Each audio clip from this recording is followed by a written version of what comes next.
Dois gigantes da filosofia em um só vídeo.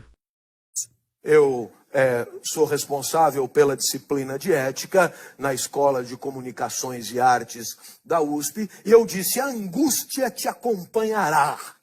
Aí uma moça levantou a mão. Professor, eu tenho um namorado que faz engenharia aqui na frente, estuda na Poli, mecatrônica, o senhor pode imaginar o tipinho, mas eu gosto dele. E agora, em junho, Corpus Christi, tem Semana do Saco Cheio, então a gente aproveita para fazer o JUCA, Jogos Universitários de Comunicação. E esse ano foi em Guaxupé. E eu falei pro meu namorado: vem comigo, larga disso, descansa um pouco, vamos brincar, vamos divertir. Ele não pôde ir. Estava terminando um robô, faltavam só 2 antenas assim, pro robô ficar pronto.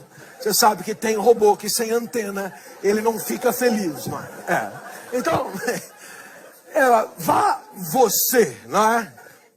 Professor, assim que eu desci do ônibus, um rapaz de sunga, só de sunga, musculatura saliente, muito diferente do meu mirrado mecatrônico, não perguntou nem meu nome, já me propôs na lata uma cópula furtiva. E foi aí, professor, que eu lembrei do senhor. Eu não entendi. Eu não entendi onde é que eu entrei na história. Ora, não é o senhor que diz que a vida não tem fórmulas prontas, que a ética é um exercício de escolha permanente, que os valores são complexos, que a incerteza paira e a gente angustia? Sou eu. Então de quem que eu ia lembrar, professor? Afinal, dar ou não dar?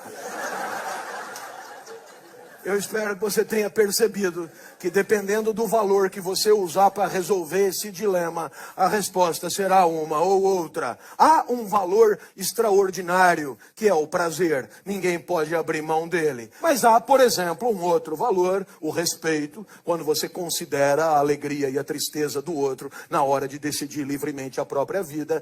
E aí, pelo respeito ao mecatrônico, ela não deveria dar para um marombado de sunga. Eu espero que você tenha percebido. Os dilemas fazem parte da nossa vida.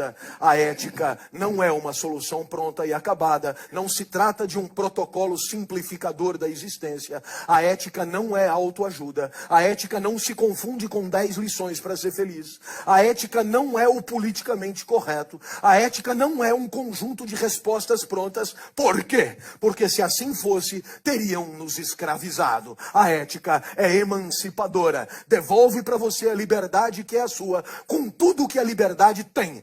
Angústia. Não é, professor? E o Martin Heidegger, que é um grande pensador, como sabem, né, do século XX, ele dizia que a angústia, ela é a possibilidade plena. Ele dizia que a angústia é a sensação, às vezes, do nada.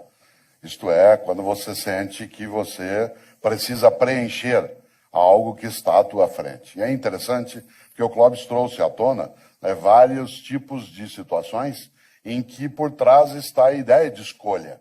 Isto é, que você precisa ter critérios para escolher.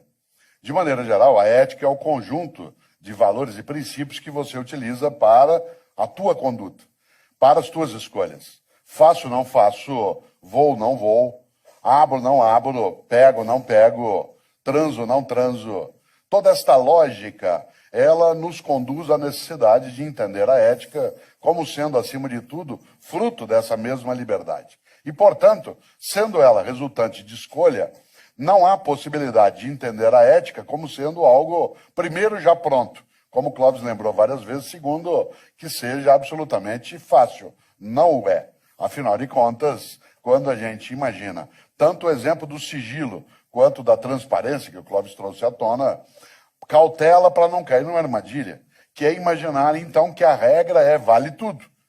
Se vale a transparência e vale o sigilo, depende da situação. Essa lógica do depende, ela é extremamente arriscada. Uma coisa é entender a ética como resultante de algo que é a relatividade. Uma coisa é entender a relatividade das nossas escolhas. Dependerá da circunstância, do tempo, do momento, da ocasião. Outra coisa é transformar relatividade em relativismo. Qual é a diferença entre relatividade e relativismo? Relatividade é quando eu percebo que as minhas escolhas elas dependem da circunstância que eu estou vivendo e é isso que vai orientar também a minha escolha. Relativismo é achar que vale qualquer coisa. Tanto faz, vale qualquer coisa.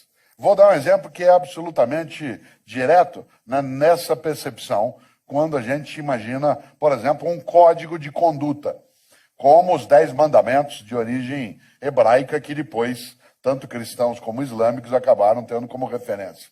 Um dos mandamentos, ele hoje é traduzido do jeito que eu vou dizer. Não cobiçar a mulher do próximo.